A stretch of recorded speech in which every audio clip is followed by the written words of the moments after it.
โอ้เป็นได้ทุกคนเป็นการคืนกำไรให้ลูกค้านะทุกคนอันนี้คือเขาเติมมาไว้โอเคสวัสดีนะเพื่อนสำหรับคลิปนี้จะมาแนะนำกิจกรรมดีๆนะทุกคนก็อย่าลืมฝากกดติดตามช่องโอเคสบายดีนำเพื่อนก็คือตัวนี้เลยทุกคนเป็นกิจกรรมที่ว่าเติมเพชรแล้วรับเพชรทางเกมโมบายลีเจนด์เพิ่นได้จัดขึ้นมานะทุกคนตัวนี้เหลือเวลาอีก2วันนะทุกคนถ้าคนใดเฝ้าเติมนะทุกคนนี่จะประมาณนี้เลยเขาสมมุติเขาเติม5เพชรได้คืน5เพชรเนาะเติม20ได้คืน15เติม50ได้คืน30นะทุกคน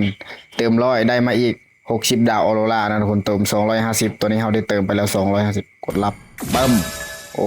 เป็นได้ทุกคนเป็นการคืนกำไรให้ลูกค้านะทุกคนอันนี้คือเขาเติมมาไว้ซุ่มสกินคอลเลกเตอร์เนาะแต่สำหรับเพื่อนๆคนใดที่มีงบสูงๆสามารถเติมได้แบบนี้เลยเติมครบเลยเนาะทุกคนเติม 3,000 เพชรก็จะได้มา80เนี่ยอันนี้คือเป็นการคืนกำไรให้ลูกค้าและอีกอันนึงถ้าเขาเติมเขาก็จะได้ลูกแก้วตัวนี้เนาะเอาไว้ใส่ย้อมสีได้มา1ตัวนะทุกคน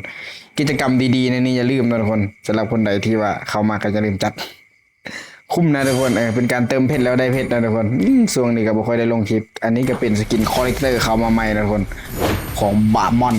สำหรับไอที่ว่าเป็นคอลเลกเตอร์เซตที่ว่ากากที่สุดเลยที่เขาเอาเข้ามามีแต่ตัวนี้ใครๆนะแต่ก็เฉยเป็นคอลเลกเตอร์เดือนที่โคตรจะบ่คุ้มเนาะทุกคนมีแต่ตัวนี้ก็คนบ่นิยม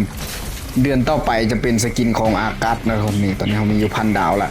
มันจะเป็นสกินของอากัสน่าจะเป็นสกินที่ขายดีในเซตนี่แหละนะคนหุ่นยนต์ไททันหุ่นยนต์นี่เห็นป่ะใส่รอยเพชรใส่อย่างตามนี่แหละทุกคนสำหรับคนใดอยากได้สกินก็จัดได้นะทุกคนฮานไอครับบริการเพชรนะทุกคนอย่าลืมสนใจทักได้เลยนะเพื่อน